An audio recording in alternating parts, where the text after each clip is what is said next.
አልሰማሁም እንዳትሉ እባካችሁ ይህን ቪዲዮ በላይክ ለሁሉም እንዲደርስ ላይክ ሸር እያደረጋችሁ አዳርሱ። ዱባይ ላይ ያለው ነገር እጅግ በጣም ነው የሚያሳዝነው። አሁን ላይ በዚህ ሰዓት እንግዲህ 500ም 600ም 1000ም 800ም በተገኘው ደሞዝ ምርጫ ሳታማርጡ ስራ ሳታማርጡ ምግብ፣ ጽዳት፣ ልጅ ሳትሉ በቃ በተገኘው ነገር መዳም ቤት እየገባችሁ ይህንን ጊዜ ብታሳልፉት እመክራቸዋለሁ ማለት ነው። የተፈጠረውን ነገር ሰሞኑን ለማጣራት በጣም ሞክር ያለውኝ ማለት እንደዚህ የሆነው ነገር ለምንድን ነው በሚል በጣም በርካታ ሰዎችን ጠይቄያለሁ። ነገር ግን ምንም በቂ ምላሽ አላገኘውም። ያለው ነገር ግን ምንድን ነው በዝርዝር የምነግራችሁ ይሆናል። ይህን ቪዲዮ እባካችሁ ለሁሉም ዱባይ ላይ ላሉ እህቶቻችን እንዲደርስ በላይክ ጀምሩት ነው የምላችሁ። ሰላም ሰላም፣ እንዴት ናችሁ? ውድ የተከበራችሁ ቤተሰቦች ደህና ናችሁ? የኔ ያለው እግዚአብሔር ይመስገን። እናንተም በያላችሁበት ሰላማችሁ ይብዛልኝ እያልኩኝ ዛሬ እንግዲህ ይዤላችሁ የመጣሁት መረጃ ማለት ነው እንግዲህ ከሰሞኑ በዱባይ እየተካሄደ ያለው ነገር እጅግ በጣም ነው የሚያስደነግጠው። እኔም መረጃውን ከሰማው ጀምሬ ምንድን ነው የተፈጠረው የሚል ጠቅላላ መረጃውን ወደ እናንተ ይዤ ለመምጣት ለማጣራት በጣም ሞክሬ ያለሁኝ በጣም ማለት ነው። ነገር ግን ትክክለኛ የተፈጠረውን ነገር ማንም ሰው ሊነግረኝ አልቻለም። አሁንም እያጣራሁ ነው። ትክክለኛ መረጃውንም ሳገኝ ወደ እናንተ ይዤ መጣ ይሆናል።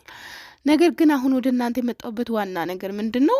በየእጃዛ ቤት ያላችሁ እህቶቼ አንድ ላይ ተሰብስባችሁ እንደዚሁም መዳም ቤት ሆናችሁ ረፍት ወጣለሁ እያላችሁ የምታስቡ የተለያየ ሱቅ እቃ ለመግዛት ለምናምን የምትወጡ ዋካችሁ ከፍተኛ ጥንቃቄ አድርጉ። እንደሌላው ጊዜ አይደለም ዘንድሮ ማለት ነው። የዘንድሮ በጣም በቃ የተለየ ነው። ቤት ራሱ የሚሰበረው ከሌሊቱ 4 ሰዓት ነው ማለት ነው። በዚህ ሀገር ከሌሊቱ 4 ሰዓት አይደል 10 ሰዓት፣ በእኛ በኢትዮጵያ 10 ሰዓት ማለት ነው። እና በጣም ከፍተኛ ተፍቲሽ ነው ያለው።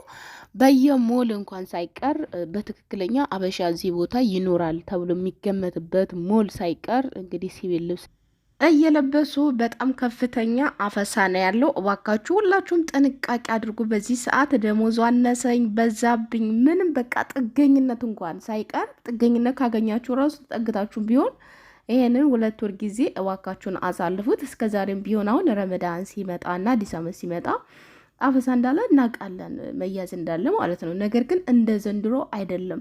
አሁን ላይ ታክሲዎቹ ሳይቀር ህጋዊ ነሽ ማለት ወረቀት አለሽ መታወቂያ አለሽ ካለበለዚያ አንጭንም እስከ ማለት ድረስ ደርሰዋል ማለት ነው። ምክንያቱም በየቦታው መኪና እያስቆሙ ሳይቀር እየፈተሹ ስለሆነ ማለት ነው። ባለፈው አንዲት ጓደኛው ወጥታ ወረቀት ምናምን ሁሉም ነገር አላት እንግዲህ ቆሙ። ከዛም በኋላ መታወቂያሽን አምጪ አለኝ። እኔ ግን ጸጥ ብዬ ሲቆይ ረጋ ብዬ ያለውን ነገር ሁኔታውን ላይ ያፋጥጠኛል ወይስ ምንድን ነው ብዬ ቀስ አልኩበት። መጨረሻም ግን አሳየሁት። በጣም ሁኔታው በጣም ያስፈራ ነበረ።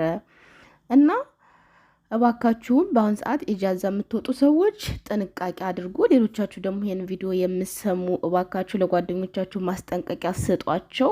በእውነት ይህን ሰሞን እየተካሄደ ያለው ነገር እጅግ በጣም ነው የሚያሳዝነው።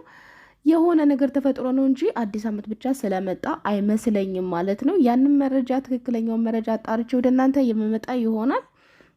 ነገር ግን እባካችሁ ሁላችሁም ጥንቃቄ አድርጉ። በአሁን ሰዓት አብዛኛው ሰው ስራ የለውም። 2 ወር 3 ወር 7 ወር እስከ 2 ዓመት ድረስ ስራ ፈተው ቁጭ አሏሉ። ከነገ ዛሬ ስራ እንገባለን ብሎ በመጠባበቁ ወረቀት እንኳን ያላቸው ስራ የማይሰሩ ልጆች አሉ። አንድ ማቃል ልጅ አለች። አሁን ወረቀት 1 ዓመት ሊሆነው ነው። ዱባይ ላይ እንኳን ምህረታዎች ከተሰጠ 1 ዓመት ሊሆነው ነው፣ 1ኛው ወር ላይ ማለት ነው። ከዚያን ጊዜ ጀምራ እስካሁን ድረስ ስራ አልገባችም። ወረቀቷን አሰርታ ምናምን እንዲቀላል አይደለም። 11,000 ድርሃም ወረቀት አሰርታችሁ ስራ አለመግባት ማለት በእርግጥ ስራ በጣም ነው የምትመርጠው። 1500 ወረቀት እያለች ስራ አልገባም ትላለች። 1600 ወረቀት እያለች ስራ አልገባም በማለት ነው የተሻለ ደሞዝ በመጠባበቅ እንግዲህ 1 ዓመት አለቀ ማለት ነው። እንግዲህ ወረቀት እንኳን ላሳድስ ብትል ቢያንስ እንደው በ1 ሺህ እንኳን 1 ዓመት መስራት አለባት ተመልሶ የ2 ዓመት ለማሳደስ ማለት ነው። ከሀገር ልውጣ ብትል እንኳን ምንም ነገር ትርፍ የሌለው ነገር፣ በነገራችን ላይ ወረቀት ማሰራት በራሱ ትርፍ የሌለው ነገር ነው። ግን ደግሞ የራሳችሁ የሆነ ነገር በቃ መንቀሳቀስ የምትፈልጉት ሞሎች ውስጥ ሱቆች ውስጥ የተለያየ ነገር ለመቀጠር የተሻለ ስራ ሲገኝ ደግሞ ወረቀት ቢኖር ደስ ይላል። እና ለማንኛውም ቤተሰቦች የምንላችሁ ነው ጥንቃቄ አድርጉ። ያለ ፕሮግራማችሁ ተይዛችሁ አገር ከመግባት ሁላችሁም ተጠንቀቁ። ይሄ መረጃ እንግዲህ ለሁላችሁም እንዲደርስ ብዬ ነው ዛሬ የመጣሁት ማለት ነው። ምክንያቱም አሁን ላይ ካለው የሀገራችን ነባራዊ ሁኔታ አንጻር እኛ ደግሞ ሳንዘጋጅ አእምሯችን ዝግጁ ሳይሆን ማለት ለሁሉም ነገር ተዘጋጅቻለሁ በቃ መሄድ አለብኝ ብለን ወስነን እስካልሄድን ድረስ ድንገት የሆነ ነገር ሲፈጠር የትኬትም እኮ ይቸግራል እና ያን ነገር ሳንስተካከል መያዝ በጣም ከባድ ነውና አንድ ላይ ተሰባስባችሁ አትቀመጡ። ሞልም የተለያየ ቦታ የምትሄዱ እባካችሁ ጥንቃቄ አድርጉ። እውነት እንደነገርኳችሁ በቃ ጥገኝነትም ቢሆን ተጠግታችሁም ቢሆን ኑሩ። ከዚህ ውጭ ደግሞ ደሞዝ አነሰብኝ በዛብኝ ሳትሉ ይችን 2 ወር ስራ ገብታችሁ በትንሹም ቢሆን ጊዜያችሁን አሳልፉ ነው የምላችሁ ማለት ነው። የሆነ ነገር በቃ ይዛችሁ ወደ ሀገራችን ሁላችንም የተሰደድንበት ዓላማ አንድና አንድ ለመለወጥ የሆነ ነገር ለመያዝ ነው። አሁን ግን ዱባይ ላይ ስራ በጣም እየጠፋ በጣም ብዙ ልጆች ስራ እያጡ ጭንቅላታቸው እየተጨናነቀ ራሳቸውን ሳይቀር የሚያጠፉ ልጆች አሉ አሁን ላይ ማለት ነው። ዱባይ ላይ እንግዲህ ዱባይ ረጅም ጊዜ ቆይቶቻችን ዱባይ እንደዚህ አልነበረ። ድሮ መርጠን አማርጠን ነበር ስራ የምንገባው። አሁን ላይ ግን ምን እንደተፈጠረ አናቅም። ወይንም ደግሞ አረቦቹ የመጨረሻ ጠግበዋል። ስራ እንደ ልብ አይደለም አይገኝም ማለት ነው አሁን ላይ እና ልጆቹ ራሱ በቃ ደሞዙም እርካታ የለውም። በዛ ላይ ደግሞ ስራም በጣም ይበዛል። እንደዚያም ሆኖ ግን ስራው ጠፍቷል ማለት ነው። እንደምታውቁት ዱባይ ያላችሁ ሁላችሁም ታውቁታላችሁ። በጣም ያሳዝናል። ሆኖም ግን ያለ ፕሮግራም ደግሞ ተይዞ መግባት ከባድ ነው። በተስፋ ትጠባበቃላችሁ። የሰው ልጅ የሚያኖረው ተስፋ ነውና ከነገ ዛሬ ስራ ገባለሁ፣ ከነገ ዛሬ የሆነ ነገር አድርጋለሁ። መቼም ለሆነ ነገር ነው የተሰደድ ነው።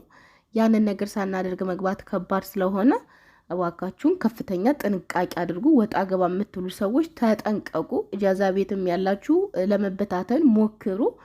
እኔ የምሰራበት ቦታ እናቷ ጋር የምሰራዋ ልጅ እንግዲህ እጃዛ ቤታቸው ተሰብሮ ማለት ነው በአንድ ጊዜ ወደ 20 ልጆች ናቸው የተያዙትና እባካችሁን ከፍተኛ ጥንቃቄ አድርጉ። በእውነት ከምንም በላይ በዚህ ሰዓት መጠንቀቅ አለባችሁ። የተፈጠረውን ነገር ባናውቅም አሁን ላይ ግን ያለው አፈሳው እንደሌላው ጊዜ ቀልድ አይደለም ማለት ነው። ሞል ውስጥ በቃ ሀበሻ እዚህ ቦታ ይገኛል በሚባልበት ቦታ በሁሉም ቦታ ያለው ነገር በጣም አስፈሪ እንደሆነ ነው የሰማው። በተለይ ቻርጃ ላይን አጅማን እባካችሁ ተጠንቀቁ። እዚህ ቦታ ያላችሁ ሰዎች ማለት ነው ወጣ ገባ ማለታችሁን አቆሙ። መቼም ደህና ጊዜ መጥቶ እውነት አንዳንድ ጊዜ ለህፃን የመጣ ለጻድቃን ይተርፋል ነው እና የሆነ ስህተት ባይፈጠር ይሄ ነገር ሁሉ ይመጣል ብዬ አላስብም። የሆነ ነገር የተፈጠረ ነገር ባይኖር ኖሮ ማለት ነው። ከዚህ በፊት እንግዲህ አንዲት እህታችን እንደዚሁ አሁን አዲስ ዓመት ሲመጣ ሳይሆን ከአዲስ ዓመት በፊት እንግዲህ ከ6 ወር ምናምን በፊት እኔም ቪዲዮ ሰርችላችሁ ነበረ። ልጅ ወልዳ ጥላ በኢትዮጵያ ባንዲራ ጠቅለላ ጥላ በሷ የተነሳ በጣም ብዙ ልጆች ናቸው ተይዘው የገቡት ሀገራቸው በጣም ብዙ። አሁን ላይ በእርግጥ ያፈሳ በአዲስ ዓመት ምክንያት ነው የሚሉ ልጆች አሉ። እስከዛሬም ቢሆን አዲስ ዓመትም ረመዳን ሲመጣ እንደዚህ ይፈጠራል የሚሉ ልጆች ቢኖሩም ነገር ግን ከስተዛሬው በጣም ለየት ያለ ነገር ነው ብለው ሲናገሩ ነበር በርካቶች። እና ሁላችሁም ጥንቃቄ አድርጉ ነው የዛሬው መረጃ ዋና አላማው ማለት ነው። ጥንቃቄ አድርጉ ባካችሁን። አንዳንድ ጊዜ ጥሩ ጊዜ ሳይመጣ ሲቀር ሁላችንም ልንጠነቀቅ ይገባል። ገብቷችኋል? ያለ አላማችን ያለ ፕሮግራማችን የሆነ ነገር እንዳንሆን ከፈጣሪ በታች መጠንቀቅ አለብን። የሀገራችን ነገር ነው እንደዚህ የሚያሳስበን። ሀገራችን ሰላም ብትሆን እኮ ከማንኛውም ቦታ እንደ ማንኛውም ሰው ተንቀሳቅሰን እንሰራለን። ነገር ግን አሁን ያለውን ነገር ታውቃላችሁ ሁላችሁም እና ከዚህ አንጻር መቼም ከሀገራችን የማይሻል ሀገር አለ ብዬ አላስብም በዚህ ሰዓትና ጥንቃቄ አድርጉ ለማለት ነው። በድጋሚ እስከምንገናኝ ድረስ ሰላማችሁ ይብዛልኝ። ቻው